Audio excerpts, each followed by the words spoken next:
जय हिंद प्यारे साथियों, अग्निवीर फ्री एकेडमी पर आप सभी का स्वागत है। आइए साथियों, अगर आप हमारे चैनल पे नए हैं, चैनल को सब्सक्राइब कर लीजिए, क्योंकि संख्या पद्धति का मेन चैप्टर स्टार्ट हो रहा है। बस चैप्टर 1-2 क्लास और चलेगी, फिर चैप्टर पूरा खत्म हो जाएगा। अगर आप संख्या पद्धति अच्छे से सीखे रहेंगे तो आपको आने वाले टाइम में जो भी मैथ है, यही से मैथ स्टार्ट होती है। सर से जैसे बोले थे कि आपसे जैसे वादा किया था, मैथ अगर एक आएगा, एक संख्या रहेगी तो एक से स्टार्ट होगी, अगर जीरो से रहेगा जीरो से स्टार्ट, एकदम जीरो से बेस से। अभी क्या है, हमारे पास टाइम है, अच्छे से मैथ की तैयारी कर ले। जीके जीएस सर हम लोग, हमारी टीम आपको 2 महीने में रटा सकती है, लेकिन मैथ और रीजनिंग तो बहुत छोटा चैप्टर है। मैथ के लिए हमको अच्छे से कम 4 से 4.5 महीने, 5 महीने टाइम टाइम अच्छी होगी तो मैं गारंटी के साथ 15 में से 15 दिला सकता हूँ। यानी कि 15 क्वेश्चन मैथ का आता है, 5 क्वेश्चन रीजनिंग का आता है। अगर कम से कम हमें 4 महीने टाइम रहे दोगे तो पूरा 20 में से 20 क्वेश्चन दिला सकता हूँ। फिर आते हैं 30 क्वेश्चन जीके जीएस के आते हैं। 30 में से हम, हमारी पूरी टीम, अग्निवीर फ्री एकेडमी की यूट्यूब चैनल की पूरी टीम, आपका परिवार, कम से कम आपको 30 में से 27-28 करा सकता है। पूरा नहीं करा सकता, मैं गारंटी पूरे नहीं ले सकता, लेकिन मैथ रीजनिंग की पूरी गारंटी ले सकता हूँ। 20 में से 20 हो जाएगा, लेकिन आपको 4 महीने ढंग से प्रैक्टिस करनी पड़ेगी मैथ की। जीके जीएस 2 महीने में मैं रखा सकता हूँ। ठीक है, आइए हम रंजीत सर से तुरंत क्लास स्टार्ट करते हैं। ठीक है प्यारे साथियों, अगर आप हमारे चैनल पे तब तक नए हो, अपने तमाम साथियों को शेयर करके आइए। कम से कम एक बंदा जो है, कम से कम अपने साथियों को, 2 साथियों को जोड़े। ठीक है सर जी, रंजीत सर आपकी मैथ की क्लास स्टार्ट कर रहे हैं। जय हिंद साथियों। जैसा कि सर ने बताया कि आप लोग अच्छे से तैयारी कर ही रहे होंगे और थोड़ा नोट्स आप लोग जरूर बनाइएगा, क्योंकि जो भी क्वेश्चन बताए जा रहे हैं या जो भी चैप्टर पढ़ाया जा रहा है, नोट्स से ही सारे प्रश्न उसमें से आएंगे आपके परीक्षा में। ठीक है, तो आप लोग नोट्स बना के रखिए और बेहतर ढंग से तैयारी करिए। आज हमारी चौथी क्लास है, क्योंकि इसके पहले हम इकाई अंक और विभाज्यता का नियम पढ़ चुके हैं। आज हम थोड़ा सा संख्या के बारे में जान लें कि ये जो संख्याएं होती हैं, जैसे हम लोग देखें आज 0, 1, 2, 3, 4, 5, 6, 7, 8, 9, ये जो 10 संख्याएं हैं, आज इनके बारे में जानेंगे, क्योंकि कोई भी संख्या बनती है इन्हीं अंकों से मिलकर बनती है, जैसा कि आप लोग जान ही रहे होंगे। तो आज हम लोग इनके बारे में जानेंगे, किन्हें प्राकृत संख्या कहते हैं, किन्हें पूर्ण संख्या कहते हैं, किन्हें पूर्णांक संख्या कहते हैं, परमेय अपरिमेय, इन सब के बारे में आज हम लोग जानेंगे। जैसा कि पहला आपका देख रहे होंगे हेडिंग पड़ा हुआ प्राकृत संख्या। प्राकृत संख्या विधि में से बताना होता है कि कौन सी संख्या प्राकृत संख्या होती है।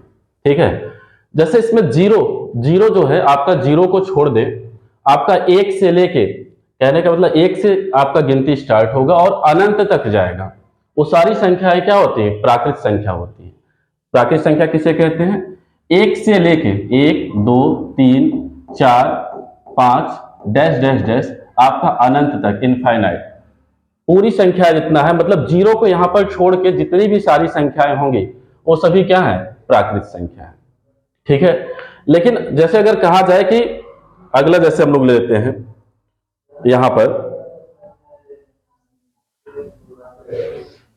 सॉरी, यहां देखना है, जैसे कि अगर कह दिया जाए पूर्ण संख्या किसे कहते हैं, तो पूर्ण संख्या का मतलब होता है होल नंबर। जैसे आपका 0, 1, 2, 3, 4, 5, 6, 7, 8 जितने भी सारी संख्याएं होंगी, कहने का मतलब यहां से आपको 0 से लेके चलना है, 0 से आपका अनंत तक जितनी भी सारी संख्याएं होंगी वो सारी क्या होंगी भैया? आपका क्या हो जाएगी? पूर्ण संख्या। जैसे 0 ले लें, यहां पर हम क्या ले लें? 0, 1, 2, 3, 4 डैश डैश डैश डैश अनंत तक आपका जितने भी अंक इसमें दिख रहे होंगे 0 से लेके अनंत तक, ये सारी क्या हो जाएंगे भैया? पूर्ण संख्या हो जाएंगे। ठीक है, पूर्ण संख्या और प्राकृत संख्या दोनों में बस यही इतना अंतर है कि यहां पे क्या होता है? 1 से स्टार्टिंग होता है प्राकृत संख्या में, लेकिन पूर्ण संख्या में कहां से स्टार्टिंग होता है? 0 से स्टार्ट होता है। ठीक है, अगला चलते हैं पूर्णांक संख्या किसे कहते हैं, इसको समझ लिया जाए थोड़ा सा कि पूर्णांक संख्या किसे कहेंगे। देखिएगा ध्यान से, पूर्णांक संख्या, पूर्णांक संख्या में क्या होता है? कोई भी संख्या, जैसे यहां पे कह दें हम आपका -1 कह दें, या -2 कहें, -3 कहें, या 0 कहें, आपका 1 प्लस में रहे या 2, 3, 4, आपका जितने भी अंक है वो चाहे माइनस में होंगे चाहे प्लस में होंगे। कहने का मतलब चाहे वो धनात्मक हो चाहे ऋणात्मक हो, उन्हें क्या कहेंगे हम लोग? पूर्णांक संख्या कहेंगे।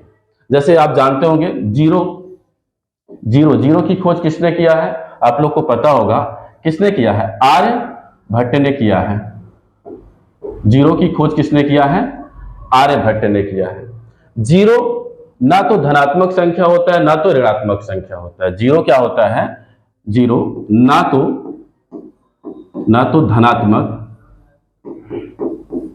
धनात्मक और ना ही ऋणात्मक संख्या होती है,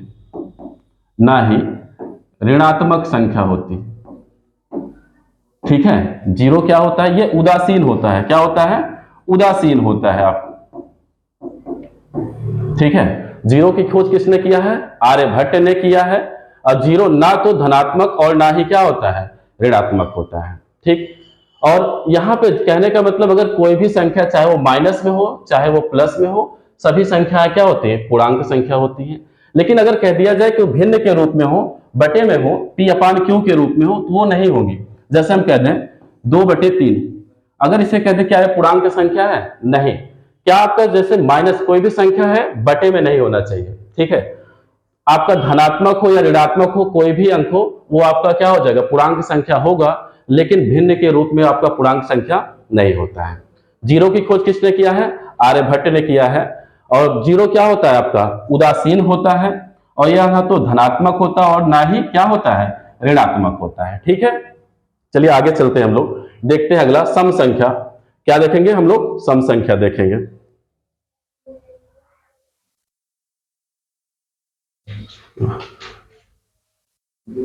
उसको थोड़ा सा रोक दिया कर।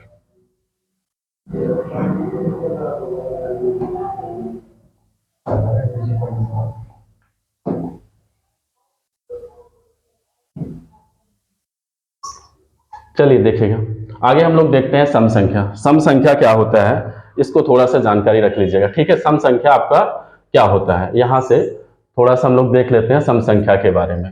सम संख्या किसे कहते हैं? जैसे जो भी अंक है, मान लेते हैं हम यहां पे लिखते हैं 1, 2, 3, 4, 5, 6, मान लीजिए हम ये अंक दे दिए हैं। अब इनमें हमको बताना है सम संख्याएं कौन सी होती हैं। सम संख्या उन्हें कहते हैं जो आपका क्या हो जाए? 2 से कट जाए, मतलब 2 के पहाड़े में आए और 2 से आपका पूरी तरह से क्या हो जाए? विभाजित हो जाए, उसे क्या कहेंगे हम लोग? सम संख्या कहते हैं। सम संख्या किसे कहते हैं? जो आपका किसके पहाड़े में आ जाए? 2 के पहाड़े में क्या हो जाए? आ जाए। जैसे आपका यहाँ पे 2 है, यहाँ पे 4 है और क्या है? 6, आपकी क्या हो जाएगी? सम संख्या हो जाएगी, ठीक है। विषम संख्या क्या कहेंगे? इन्हीं को छोड़ के, कहने का मतलब जो 2 के पहाड़े में नहीं आएंगे वो सारी संख्याएं क्या हो जाती है? विषम संख्या हो जाती है। जैसे 1, 3, 5, 7, 9, 11 डैश डैश डैश। कहने का मतलब है कि जो 2 के पहाड़े में नहीं आएंगे, 2 के पहाड़े से नहीं कटेंगे, पूरी तरह से विभाजित नहीं होगी, वो कौन सी संख्या होती है? विषम संख्या होती है। लेकिन जो 2 के पहाड़े से कट जाए, मतलब 2 के पहाड़े में आ जाए, उसे हम लोग क्या बोलेंगे? सम संख्या कहते हैं। उसे क्या कहते हैं? सम संख्या। आगे चलते हैं, हम लोग आगे देखेंगे अगला भाज्य और अभाज्य पढ़ेंगे। ध्यान से देखिएगा, क्योंकि सबसे ज्यादा प्रश्न आपके यही से बनते हैं, भाज्य संख्या और अभाज्य संख्या से बनते हैं, ठीक।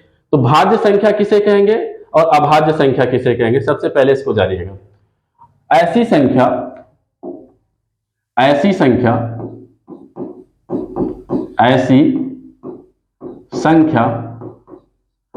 जो एक या अन्य संख्या के पहाड़े में आ जाए। जैसे ऐसी संख्या जो 1 से भी कटे और कोई अन्य संख्या से भी कटे।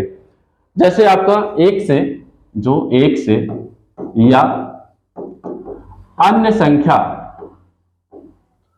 संख्या से विभाजित हो जाए, अन्य संख्या से विभाजित हो जाए,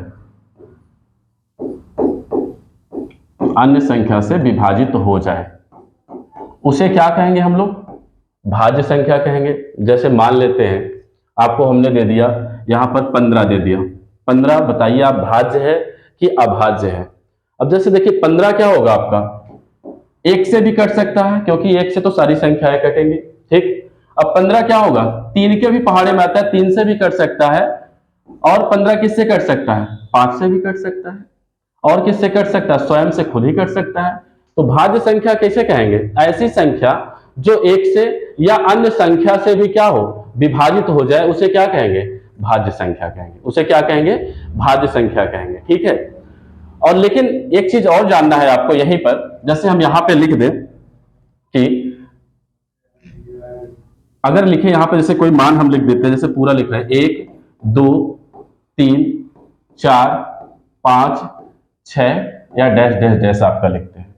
अब आपको बताना होता है, क्योंकि इसी में प्रश्न में पूछा जाता है एक क्या है, एक एक को आपको बताना होता है कि ये भाज्य है कि अभाज्य है।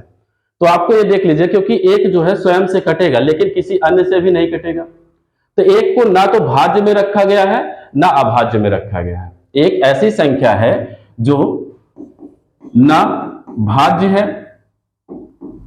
और ना ही अभाज्य है, ठीक है। इसको जरूर नोट करना ये वाला पॉइंट, क्योंकि ये इंपॉर्टेंट है। एक पूछा गया कई बार कि एक क्या है, भाज्य संख्या है कि अभाज्य संख्या है, ठीक है। तो आपको ये पता होना चाहिए कि एक ना तो भाज्य है और ना ही अभाज्य है, ठीक। अब थोड़ा सा देख लेते हैं हम लोग अभाज्य संख्या के बारे में। अभाज्य संख्या किसे कहते हैं, इसके बारे में थोड़ा सा जानकारी लेते हैं। देखिएगा, अभाज्य संख्या, अभाज्य संख्या हमको देखना है, तो इसमें अभाज्य संख्या का मतलब क्या होता है।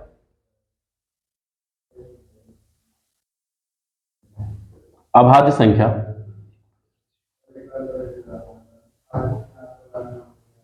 अभाज्य संख्या यहां पे देखेंगे। अभाज्य संख्या का मतलब यह होता है सर, कहने का मतलब जो आपका स्वयं से कटे या एक से कटे। अभाज्य संख्या का मतलब क्या होता है, स्वयं से कटे, स्वयं से कटे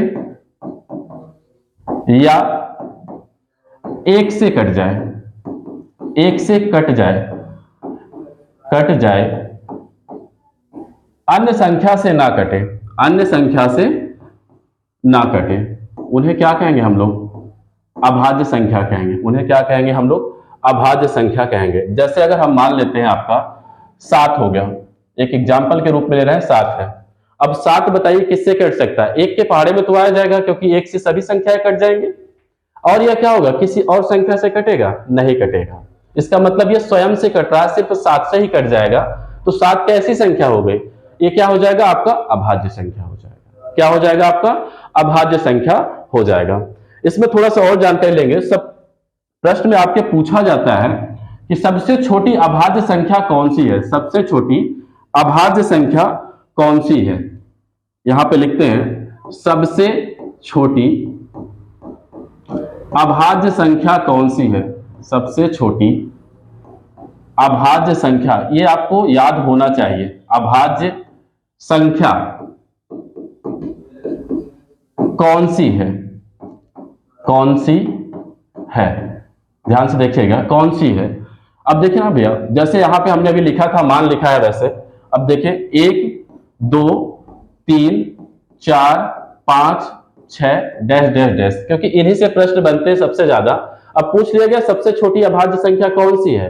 अब एक को हमने बताया ना तो भाज्य है ना तो अभाज्य है, ना भाज्य है ना अभाज्य है। अब बचा 2, 2 भी देखिए क्या होगा, एक से कटेगा या स्वयं से कट जाएगा। इसका मतलब अन्य संख्या से ये भी नहीं कटेगा। तो सबसे छोटी अभाज्य संख्या कौन सी हो जाएगी, 2 हो जाएगा। क्या हो जाएगा आपका, 2 हो जाएगा, ठीक है। लेकिन इसी में और प्रश्न बनता है, सबसे छोटी विषम अभाज्य संख्या कौन सी है, सबसे छोटी विषम अभाज्य संख्या। यहीं पर लिख देते हैं सबसे छोटी विषम अभाज्य संख्या।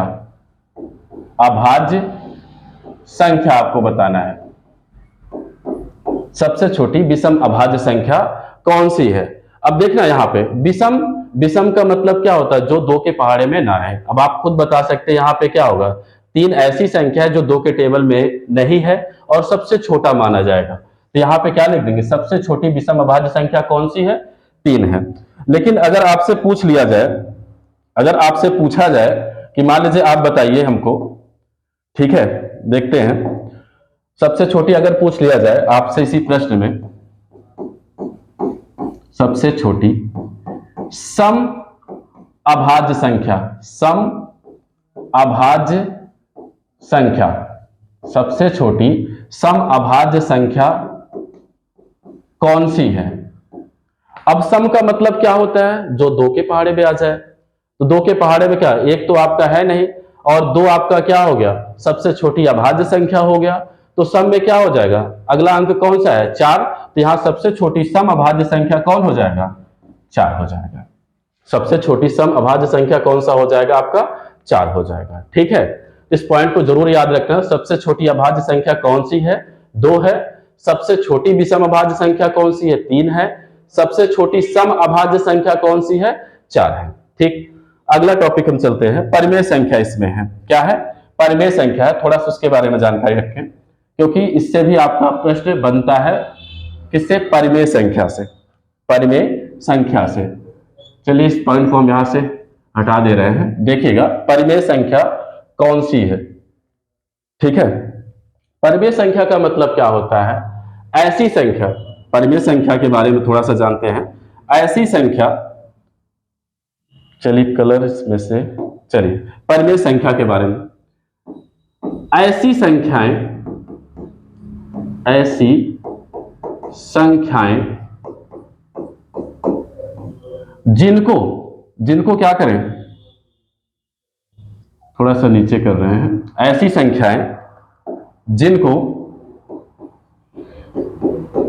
P अपान Q के रूप में व्यक्त कर सकते हैं, जिनको P अपान Q के रूप में व्यक्त कर सके, व्यक्त कर सके, उन्हें क्या कहेंगे हम लोग, परिमेय संख्या कहेंगे।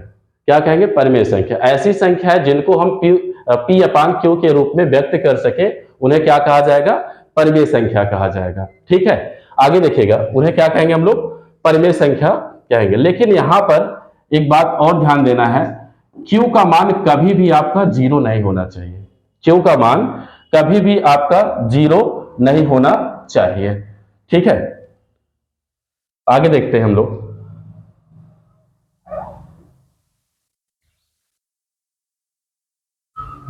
Q का मान क्या होना चाहिए, कभी 0 नहीं आना चाहिए। जैसे हम, अगर हम ले जितनी भी सारी संख्याएं हैं, जैसे अगर हम कहें 0 0 हो गया, 1 आपका, 2 हो गया, 3 4 5 6 डैश डैश डैश, ये सारी संख्याएं क्या हो जाएंगी, आपकी परिमेय संख्या हो जाएंगी। अगर आप कोई कहेगा क्या माइनस में ऋणात्मक रहेगा तो परिमेय संख्या होगा। अब देखिए परिमेय का मतलब क्या होता है, P अपान Q के रूप में व्यक्त करना। देखिए यहाँ पे क्या है, बटे का शब्द है, बटे का चिन्ह है, तो यहाँ पे इसका मतलब है अगर हम 0 का बटा क्या कर दें, 1 कर दें, तो क्या ये परिमेय संख्या है, बिल्कुल है। परिमेय का मतलब होता है उसके हर में कुछ ना कुछ जरूर होना चाहिए, इसी का मतलब क्या है, परिमेय संख्या है। और ऐसी संख्याएं जिनको हम P अपान Q के रूप में व्यक्त करते हैं, उन्हें क्या कहते हैं, परिमेय संख्या। ठीक है, अगर हम कह दें यहां पर, जैसे यहां पे हमने ले लिया -1 कामा -2 -3 -4 डैश डैश डैश, क्या ये परिमेय संख्या है, हाँ बिल्कुल, ये भी क्या है, परिमेय संख्या है। ठीक है, अगर दूसरा और देखें इसमें, अगर जैसे हम कोई संख्या बटे में लिख दें, 2/3 4/5 6/3 7/8, क्या ये परिमेय संख्या है, तो हमने आपको क्या बताया, P अपान Q के रूप में व्यक्त करना ही क्या कहलाता है, परिमेय संख्या। क्योंकि ये सारी संख्याएं क्या है, देखिए आप बटे में है, 2/3 है, 4/5 है, 6/3 है, 7/8 है, तो कैसी संख्या हो गया आपका, परिमेय संख्या। अगर आप कोई कह दे क्या सर, यहां पे अगर अंडर रूट जो 25 है, क्या ये भी परिमेय संख्या है, तो हाँ, क्योंकि जिसका हम वर्गमूल जैसे आसानी रूप से कर सकते, मतलब आसान तरीके से हल कर लें, वो क्या होता है, आपका परिमेय संख्या होता है। जैसे बताएं 25 किसका वर्ग है, तो कहेंगे आप 5 का है सर। इसको देखिए हम जल्दी से क्या कर ले रहे हैं, बता ले रहे हैं, ये क्या हो गया, हमारा परिमेय संख्या है। जैसे हमने दे दिया यहाँ पे √49, बताइए किसका वर्ग है, तो आप कहेंगे सर 7 का है। तो ये भी क्या है आपका परिमेय संख्या है। ठीक है, अब परिमेय संख्या, इसी के विपरीत हम लोग पढ़ लेते हैं अपरिमेय संख्या कौन सी होती है। क्या अपरिमेय संख्या कौन सी होती है? अब यहां पे क्या कर सकते हैं हम लोग, देखिएगा ध्यान से।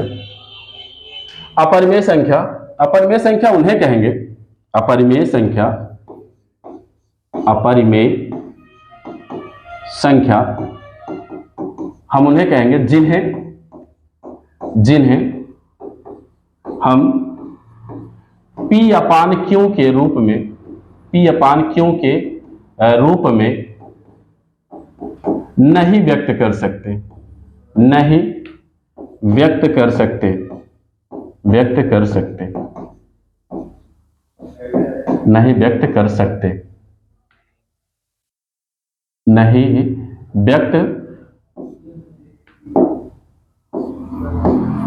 कर सकते, उन्हें हम लोग क्या कहेंगे? अपरिमेय संख्या। जैसे जैसे अगर हम कह दें आपका √5, क्या दे दें हम?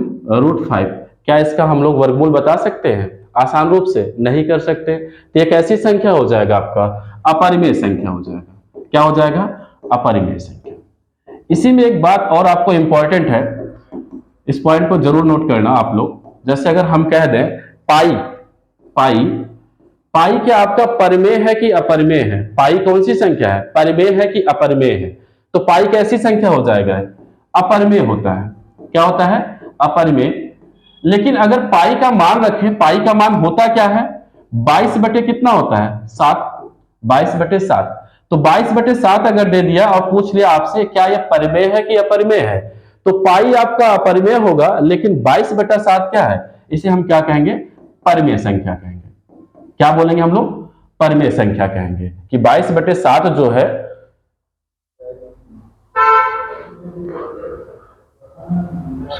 रोक लिया था।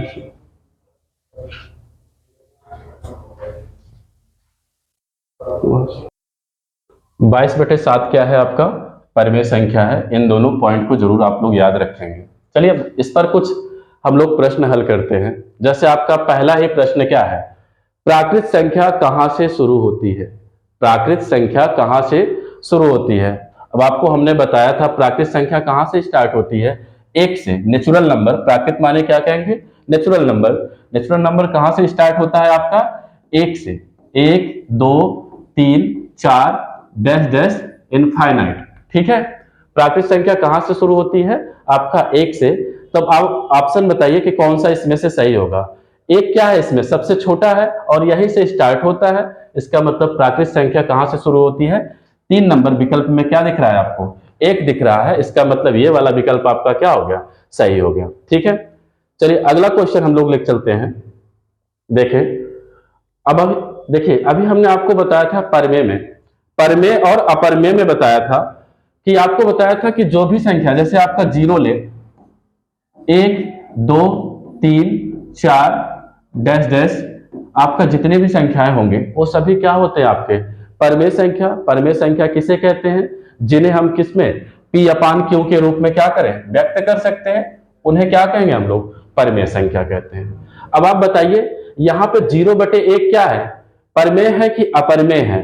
तो आप कहेंगे सर इसको हम लोग क्या कर सकते हैं? P अपान Q के रूप में व्यक्त कर सकते हैं। बिल्कुल, क्योंकि बटे में क्या लगा सकते हैं हम लोग? हर में 1 लगा सकते हैं। इस कारण से ये कौन सी संख्या हो जाएगा आपका? परिमेय संख्या हो जाएगा। कौन सा विकल्प है? दूसरा नंबर आपका विकल्प क्या हो जाएगा? सही हो जाएगा। ठीक है, चलिए आगे देखते हैं हम लोग। अगला सवाल चलते हैं। तीसरा क्वेश्चन क्या कह रहा है? ध्यान से देखिएगा। कह रहा है सबसे छोटी अभाज्य संख्या क्या है? सबसे छोटी अभाज्य संख्या क्या है या कौन सी है? अब आपको बताना है। अभाज्य संख्या के बारे में हमने क्या आपको बताया? ऐसी संख्या जो 1 से कटे या स्वयं से कटे, उन्हें क्या कहेंगे हम लोग? अभाज्य संख्या कहेंगे। जैसे अभी हमने बताया था स्टार्टिंग कहां से होती है अभाज्य संख्या की? अभाज्य संख्या की स्टार्टिंग 2 किससे होगी आपका? 2 2 के बाद क्या हो जाएगा आपका? 3, उसके बाद क्या हो जाएगा आपका? 5, 5 के बाद आपका 7 डैश डैश डैश, आगे ऐसे चलते जाएंगे। अभाज्य संख्या का मतलब जो 1 से कटे या स्वयं से कटे, उन्हें क्या कहेंगे हम लोग? अभाज्य संख्या। और सबसे छोटी अभाज्य संख्या कौन सी होती है? वो होता है कौन सा? 2 होता है। क्या होता है आपका? 2 होता है। लेकिन अगर यही प्रश्न में आपसे पूछ लिया जाए सबसे छोटी विषम अभाज्य संख्या, सबसे छोटी विषम, सबसे छोटी विषम अभाज्य संख्या, ठीक है, पूछ लिया जाए तो आप क्या बताएंगे? इसमें हमने आपको बताया था विषम अभाज्य में, क्या बताया था? विषम अभाज्य में, अब विषम संख्या का मतलब क्या होता है? जो आपका 2 के पहाड़े में ना आया, तो यहां विषम अभाज्य संख्या कौन सा होगा? आपका 3 हो जाएगा। लेकिन अगर यहीं पे सम पूछ लिया जाए, सम अभाज्य संख्या, सम अभाज्य संख्या पूछ लिया जाए तो कौन सा बताएंगे? 4 होता है, ठीक है। सबसे छोटी अभाज्य संख्या 2 है, सबसे छोटी विषम अभाज्य संख्या 3 है, सबसे छोटी सम अभाज्य संख्या क्या हो जाएगा आपका? 4 हो जाएगा, ठीक है। अगला क्वेश्चन चलते हैं हम लोग, देखिएगा। अब आप बताइए क्या रहा है प्रश्न, प्रश्न को आप पढ़ें। कह रहा है ऐसी कौन सी संख्या है जो ना तो भाज्य है और ना ही अभाज्य है? ऐसी कौन सी संख्या है जो ना तो भाज्य है और ना अभाज्य है? हमने आपको क्या बताया था? एक ऐसी संख्या है। अब इसमें विकल्प कौन सा सही होगा? चौथा नंबर, क्योंकि बताया था हमने एक जो होता है, एक ना तो आपका क्या है? भाज्य है ना ही अभाज्य है। एक कौन सी संख्या भैया? ना तो भाज्य है और ना ही क्या है? अभाज्य है, ठीक है। अगला क्वेश्चन चलते हैं। अगला क्वेश्चन देखिएगा। कह रहा है कि यहां पे देखिए 22/7 कौन सी संख्या है? परमेय है, अपरमेय है कि काल्पनिक है कि परमेय है कि नन है? अभी हमने आपको बताया था, अगर परमेय में क्या बताया था? जिसे हम P/Q के रूप में व्यक्त करें उन्हें क्या कहते हैं? परमेय संख्या कहेंगे। लेकिन यहाँ पे देखिए 22/7 है, इसी का विपरीत जैसे अगले ही सवाल में देख रहे होंगे पाई भी है, तो 22/7 P/Q के रूप में लिखा गया है। इसका मतलब ये कौन सी संख्या है? परमेय संख्या है। कैसी संख्या है? परमेय संख्या है। लेकिन अगर हम कहें पाई कौन सी संख्या है, तो पाई कैसी संख्या हो जाएगी? अपरमेय संख्या हो जाएगी। 22/7 आपका परमेय है और पाई कौन सी संख्या हो जाएगी? आपका अपरमेय हो जाएगा। अगला क्वेश्चन चलते हैं, देखिएगा। इन्हीं छोटे छोटे क्वेश्चनों से आपके पेपर में जो है प्रश्न बनते हैं और आप लोग अगर इसको तैयार रखेंगे तभी आपका हल होगा। हमने आपको बताया है कि नोट्स बनाते चलिए और नोट्स से ही सारे प्रश्न बनते हैं और जितना आएगा उसी में से फंसेगा। आप लोग उसको जरूर बनाइए नोट्स को और तैयार रखिए। आपका 100% है कि इस बार आप फौजी जरूर बनेंगे, ठीक है। अगर आपको मेहनत करना है, अगर मेहनत साथ में करें, क्योंकि हम लोग भी आपके सपोर्ट के रूप में खड़े रहेंगे, लेकिन मेहनत आपको ही करना है, ठीक है। तो चलिए अगला क्वेश्चन हम लोग देखेंगे। अगला क्या कह रहा है? निम्न में परमेय है, निम्न में परमेय है। अब आप बताइए निम्न में परमेय कौन सी संख्या हो जाएगा? हमने आपको बताया था परमेय में P/Q के रूप में व्यक्त करना, P/Q के रूप में व्यक्त करना क्या कहलाएगा? आपका परमेय संख्या कहलाएगा। अब देखिए पाई तो आपका परमेय है नहीं, ये तो कैंसिल हो गया। √64, यहां √64 किसका वर्ग होता है? तो आप बताएंगे क्या सर? कि 8 का वर्ग होता है, ठीक है। अब ये किसका वर्ग है? 8 है। इसे हम देखिए रूट निकाल लिए, किसका है? 8 का। आसान भाषा में अगर निकाल ले तो उसे हम क्या कहेंगे? परमेय संख्या। लेकिन यहां कहते हैं √29, तो √29 का आप निकाल सकते हैं? नहीं निकाल सकते वर्गमूल, जिसका मतलब ये भी नहीं है और √3 भी नहीं है। इसमें से कौन सा विकल्प आपका सही हो जाएगा? दूसरा नंबर विकल्प सही हो जाएगा। चलिए अगला क्वेश्चन देखते हैं। अगला है, जैसे यहां पे अगला क्वेश्चन क्या दिख रहा है? 7, देखिए 7 + √5 है। 7 + √5 क्या है? परमेय है कि अपरमेय है? कि परमेय और अपरमेय दोनों है कि नन है, ठीक है। अब आपको यहां देखिए 7 तो आपका क्या हो जाएगा? परमेय हो जाएगा। लेकिन यहां पे क्या है? √5 है। √5 को हम नहीं बता सकते किसका वर्ग है, इस कारण से ये क्या हो जाएगा? आपका परमेय होगा का परमेय, तो आप कहेंगे क्या सर? कि अपरमेय है। ये कौन सी संख्या हो जाएगा? आपका अपरमेय संख्या हो जाएगा, ठीक। अब कुछ सवाल है, थोड़ा सा आप लगाइएगा यहां पर, देखिए ध्यान से। चलिए देखते हैं थोड़ा सा इसमें अगला क्वेश्चन। इसमें बताइएगा इसमें क्या कह रहा है अगला क्वेश्चन? प्रथम 100 विषम संख्याओं का योग क्या होगा? प्रथम 100 विषम संख्याओं का योग होगा। प्रथम से मतलब है क्या, स्टार्ट से, मतलब विषम संख्या कहां से स्टार्ट होगा, एक, एक के बाद क्या होगा आपका तीन, तीन के बाद पांच, पांच के बाद सात, सात के बाद देखिए जैसे डैश डैश डैश। आपसे क्या कह रहा है, प्रथम 100 विषम संख्याओं का योग क्या होगा। तो लास्ट की संख्या क्योंकि 100 है, एक एक अंक आपका क्या है छोड़कर है, तो आप क्या कहेंगे, एक, तीन, पांच, सात, डैश डैश, आपका क्या हो जाएगा 199, क्योंकि 100 दूना 200 हो जाएगा, क्योंकि एक एक अंक छोड़कर क्या होता है आपका विषम संख्या होता है। अब आपको इसका योग बताना है। अब इसका योग कैसे करेंगे, योग का मतलब क्या होगा, जोड़ना। अब सभी संख्याओं को तो हम जोड़ नहीं सकते, इसके लिए क्या करेंगे, आप देखिएगा, सबसे पहले हम प्रथम संख्या और अंतिम संख्या का योग करेंगे। 199 और एक को जोड़ेंगे कितना आएगा, 200 आएगा। कितना आएगा, 200 हो गया। यहां पे गुणे का चिन्ह लगाएंगे।